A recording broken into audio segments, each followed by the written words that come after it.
I never expected my life to change the way it did when my mother remarried. I was 17 when she met Daniel, a man who seemed to carry an air of quiet confidence, a contrast to the chaotic presence my father had left behind. My father, Robert, had never been cruel, but he had been absent even when he was physically present, distracted, distant, more in love with his work than with his family. Daniel entered our lives like a whisper at first, and then, gradually, he became a force I couldn't ignore. He was younger than my father, more refined, with a careful way of speaking that made you feel as though every word he chose had weight. Unlike my father, who had built walls around his emotions, Daniel was open. He listened. He laughed in a way that made the room feel lighter. When my mother announced they were getting married, I wasn't sure how to react. There was no resentment, no anger, just a dull confusion. I knew my mother had spent years in a loveless marriage, and part of me was happy for her. But another part, the part that had grown used to the background noise of loneliness, wasn't sure what to do with someone like Daniel. The wedding was small, just family and a handful of close friends. Daniel looked elegant in his navy blue suit, his sharp features softened by the candlelight. I watched as he took my mother's hands, as he promised her love and devotion, but I couldn't shake the feeling that there was something about him I didn't understand. It wasn't anything sinister, just an undercurrent of something unspoken. After the ceremony, Daniel approached me while I stood alone at the edge of the reception hall. "You doing okay?" he asked, his voice gentle but firm. I nodded, unsure of what to say. "I know this is a big change," he continued, looking out at the dance floor where my mother swayed in slow circles with my aunt. "I don't expect you to feel comfortable right away. I just want you to know I'm here. For you too." It was an unexpected kindness, one that I wasn't used to. I had spent years becoming invisible, learning how to exist in a house where love was quiet, nearly imperceptible. And here was Daniel, making space for me in a way I wasn't sure I deserved. In the months that followed, our house changed. Where silence had once stretched long and unbroken, there was now the sound of soft jazz playing in the evenings, the scent of fresh coffee in the mornings. Daniel was meticulous, well-organized, his presence filling the empty spaces left behind by my father. He worked as an interior designer, a profession that seemed to suit him. Everything about him was intentional, from the way he styled a room to the way he folded his shirts. He never tried to replace my father. If anything, he seemed to respect the distance I kept. But it was in the small moments that he became impossible to ignore. The way he remembered my favorite books and placed them on my nightstand, the way he noticed when I was struggling in school and offered to help without making me feel like a child. And then there were the nights. I suffered from insomnia, a habit I had picked up in childhood, lying awake for hours, staring at the ceiling, lost in thoughts I couldn't quiet. One night, when the house was still and the world outside was wrapped in silence, I found myself in the kitchen, making tea. I hadn't expected anyone else to be awake, but there he was, Daniel, sitting at the kitchen island, a book in his hands. He looked up, surprised but not startled. "Couldn't sleep?" he asked. I hesitated before nodding. "Me neither," he admitted, setting his book aside. "Do you want some company?" I didn't know why I said yes, but I did. We sat together in the quiet, drinking tea in the dim glow of the kitchen lights. It was a simple thing, an ordinary moment, but it felt like something more. I had spent so much of my life feeling like an afterthought, like someone who existed on the edges of other people's stories. But Daniel made space for me, in a way no one ever had before. And that terrified me, because for the first time in my life, I didn't feel invisible. I felt seen, and I wasn't sure what to do with that. The months after that night in the kitchen blurred into a series of quiet, unspoken moments between Daniel and me. Nothing explicit was said, yet everything felt heavier, loaded with a tension neither of us dared name. The silence wasn't uncomfortable, but it wasn't simple anymore either. Daniel remained the same on the surface, calm, considerate, always thoughtful, but there was a shift in how I noticed him. His presence lingered longer than it should have. His kindness, once something I had accepted without question, now made me pause. Every casual touch, every fleeting glance, seemed to stretch out longer than it should. I told myself it was admiration. respect even. He was the first person to treat me like more than a shadow in my own home. The first man in my life who asked questions and genuinely waited for answers. But admiration can be a dangerous thing when left to grow unchecked. One afternoon, as autumn crept in and the air turned crisp, Daniel offered to help me with a school project. We sat at the dining room table, sunlight cutting sharp angles across his face as he leaned in to study my work. His cologne, subtle and clean, filled the space between us. "You're overcomplicating it," he said, his voice low and warm. "Try focusing on the structure first. Build a strong foundation before you add all the extra detail." I swallowed hard, suddenly aware of how close he was. His advice wasn't just about the project. It felt like a metaphor for everything I didn't understand yet about life, about relationships. "Thanks," I managed, my voice thinner than I intended. He looked at me, really looked, and for a split second, I thought he saw right through me.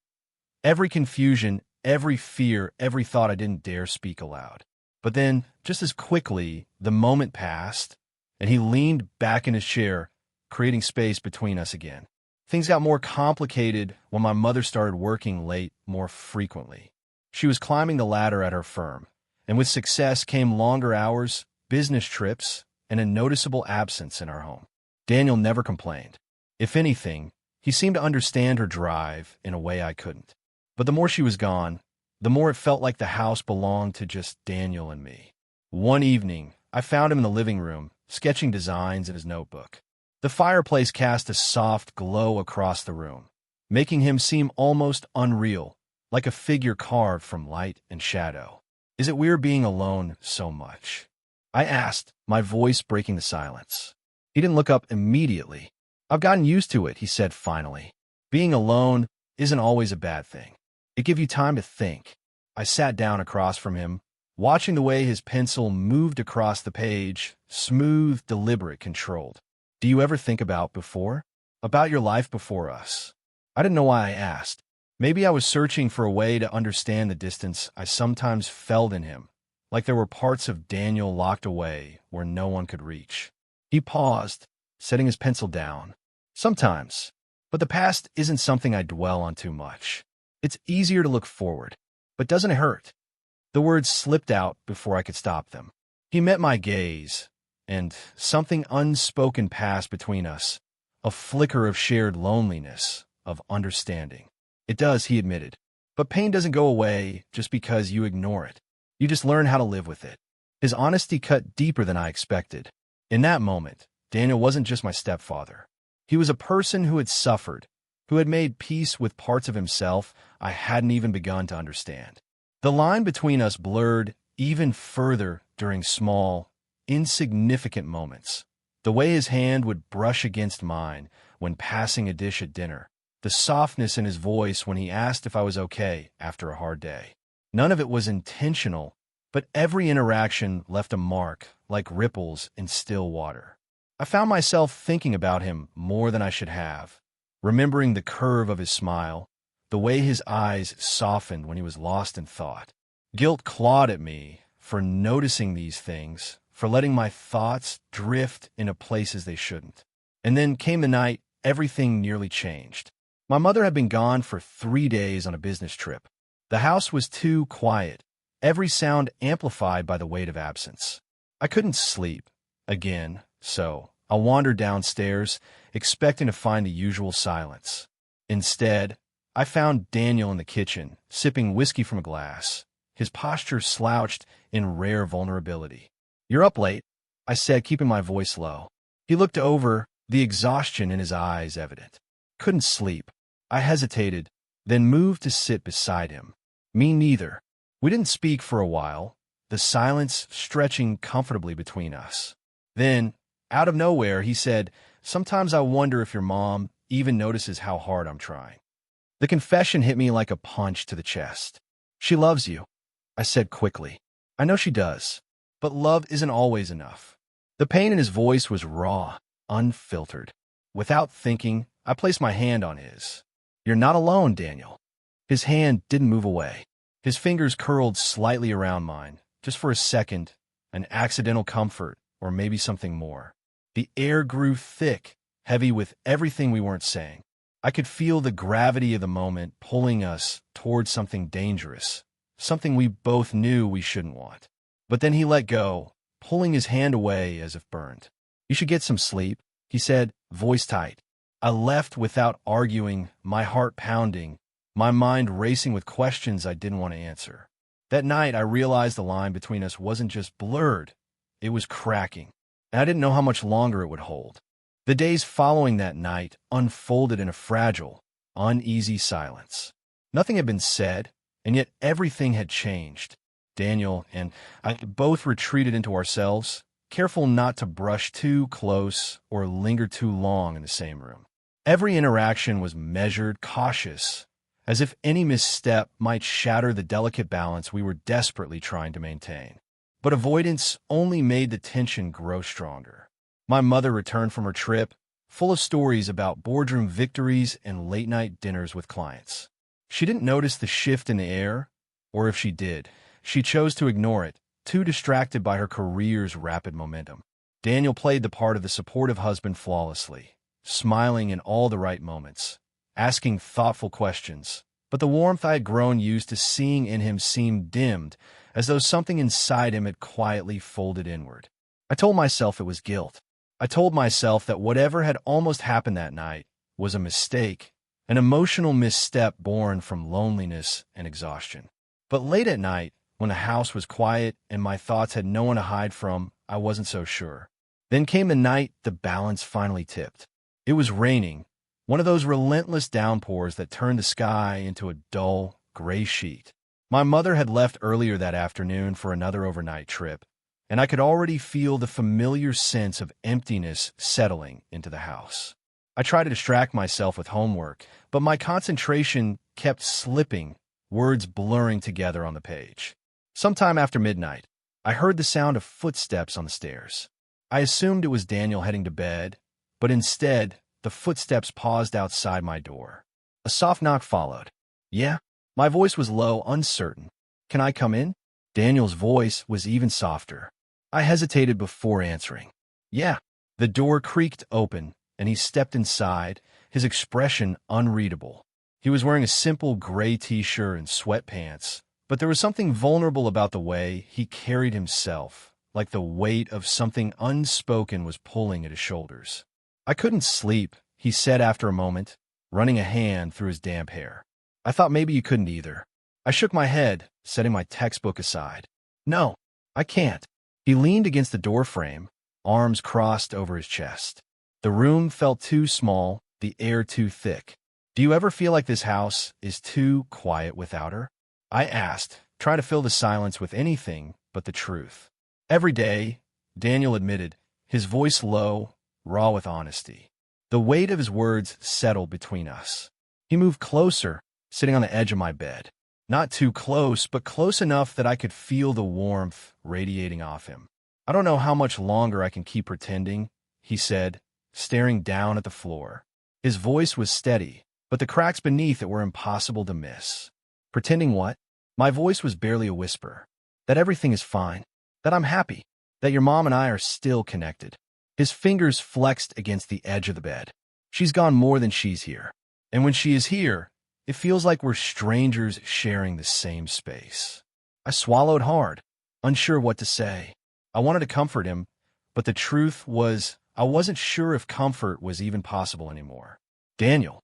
I hesitated, unsure if I should even speak the next words. "I don't think you're alone in feeling that way." He looked up at me then, and the depth of sadness in his eyes nearly broke me. There was something else there too, something unspoken, something dangerous. "I shouldn't be here," he murmured, starting to stand. But before he could move away, I reached out, my hand resting lightly on his arm. "Please don't go." The moment stretched between us, fragile and full of everything we weren't supposed to feel. His eyes searched mine for something, permission, forgiveness, maybe just understanding. "I don't want to hurt you," he said quietly. "You're not," I whispered. "You're the only person who sees me." That was the breaking point. Without thinking, without hesitation, his hand found mine. Not with urgency, not with desire, but with a tenderness that cut deeper than anything physical ever could. His thumb traced small circles across my knuckles, and I felt my breath catch in my throat. But then he pulled away, abruptly, as if the gravity of what had just happened slammed into him all at once. "I'm sorry," he said, standing up so quickly it made my head spin. This isn't right." I didn't stop him as he left the room, the door clicking shut behind him with a finality that echoed in my chest. The house was silent again, but it wasn't the comfortable silence I had grown used to. It was the kind of silence that follows after something breaks, irreparable, raw, and too loud to ignore. I lay back on my bed, staring at the ceiling, heart racing, mind drowning in questions I didn't want to answer. We had crossed a line. No words had been spoken, no promises made, but the space between us had changed forever. And deep down, I knew there was no going back. The following days passed in a haze of avoidance and silence. The weight of what had nearly happened between Daniel and me lingered in the air like smoke after a fire, unseen but impossible to ignore.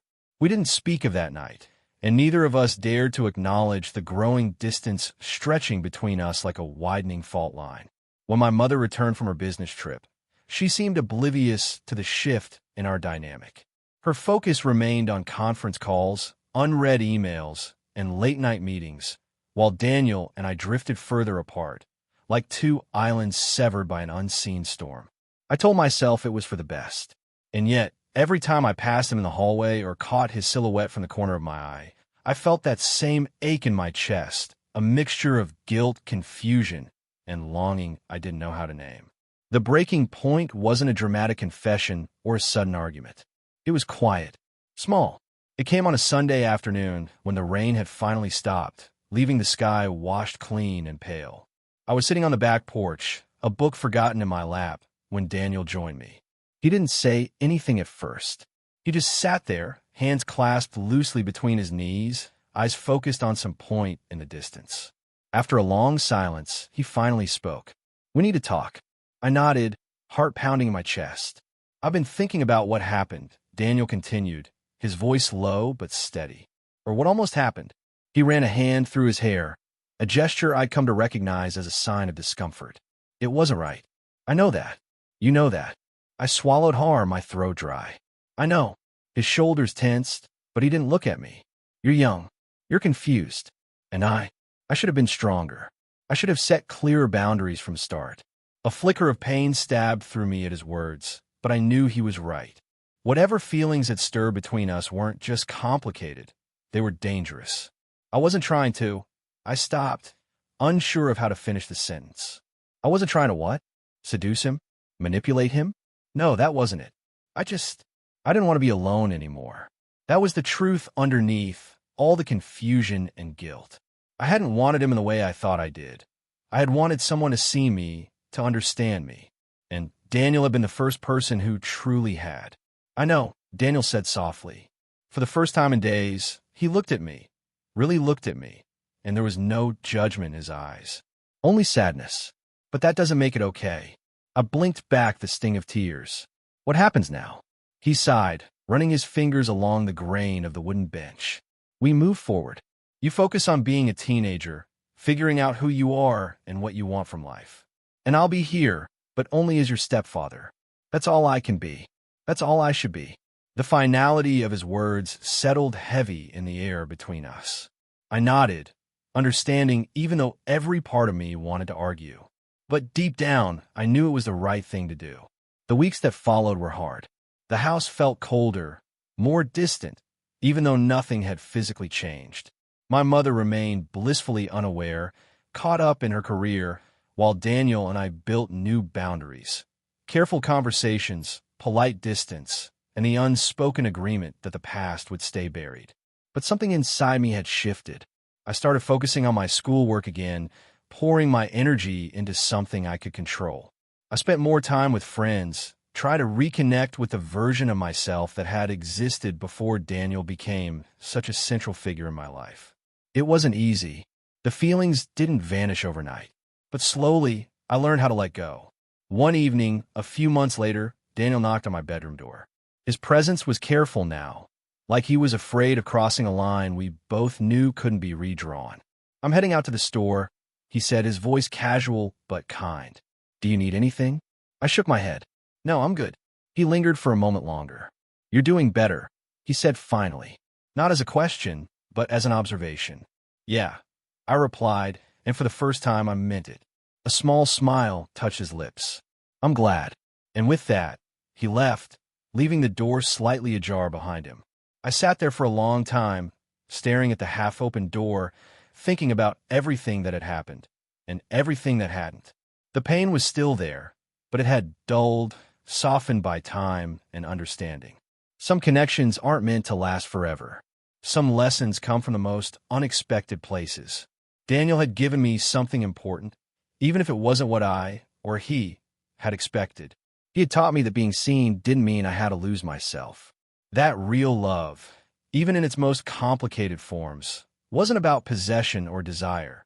It was about understanding, respect, and knowing when to let go.